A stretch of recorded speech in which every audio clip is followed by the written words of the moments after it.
Peluang cukup kotor, tendangan dari Arkan dan gol!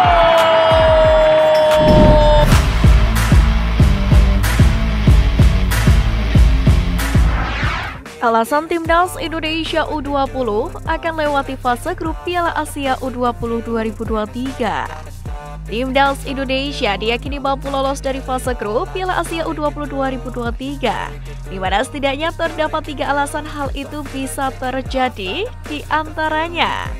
Yang pertama, hadirnya pemain keturunan.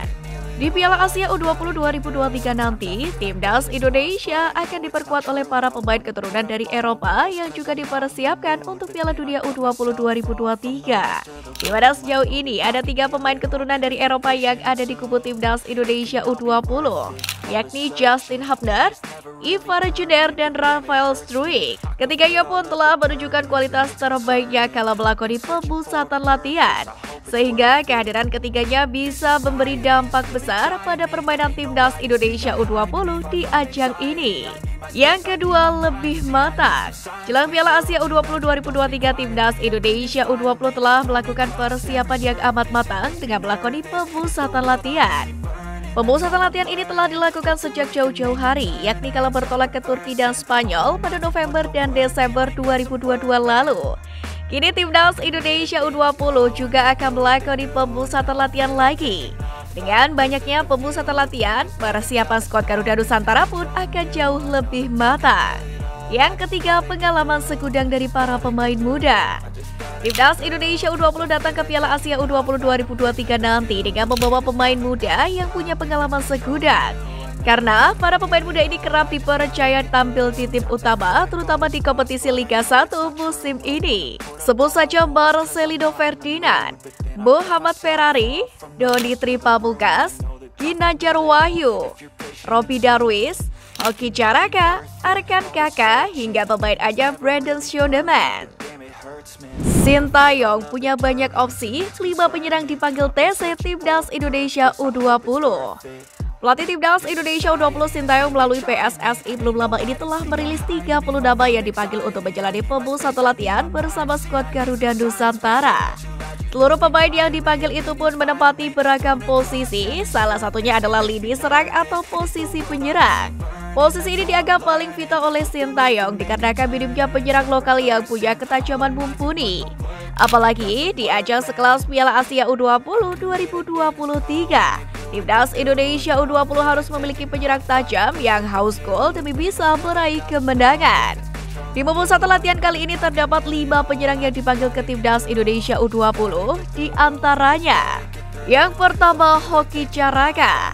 Hoki Caraka merupakan salah satu penyerang muda yang kerap dipanggil Sintayong baik di Piala AFF U19 2022 dan kualifikasi Piala Asia U20 2023 lalu.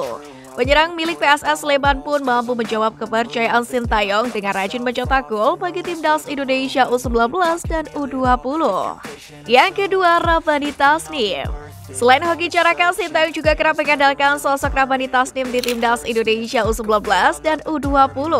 Kepercayaan yang diberikan pun mampu dijawab oleh Rabani Tasnim dengan baik. Salah satunya adalah menjadi penentu kelolosan Timnas Indonesia U20 ke Piala Asia U20 2023. Yang ketiga, Alfrianto Ndiko. Jika para penyerang Timnas Indonesia U20 urung mencetak gol, Sintayong masih punya pilihan dari lini sayapnya pada sosok Alfrianto Ndiko. Pemain berusia 18 tahun ini pun mampu membuktikan kapasitasnya sebagai penyerang sayap tajam dengan gelontoran golnya bagi klub dan Timnas Indonesia U20. Yang keempat, Ronaldo Kuate. Sintayong juga punya penyerang lubang tajam yang bisa beroperasi sebagai winger pada diri pemain keturunan Ronaldo Kuate. Meski sempat mendapatkan kritik, talenta Ronaldo Kuate tak bisa diabaikan begitu saja. Apalagi ia juga telah menunjukkan kapasitasnya menjebol gawang lawan. Yang kelima, Arkan Kaka. Sintayong merupakan pelatih yang gemar bereksperimen dalam memilih pemain. Salah satunya adalah memanggil penyerang Timnas Indonesia U16 Arkan Kaka.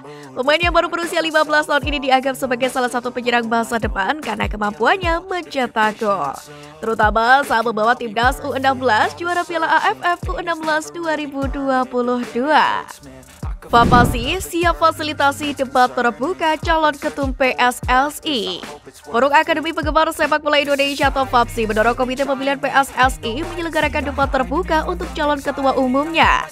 Pasalnya di tengah momentum perbaikan sepak bola Indonesia, PSSI perlu melibatkan partisipasi publik dalam menilai sosok penting yang nantinya akan menakodai federasi. Koordinator Nasional atau Kornas FAPSI Dr. Amsori Bahrudin Syah mengatakan terdapat dua hal penting dalam penyelenggaraan debat terbuka calon ketum PSSI ini.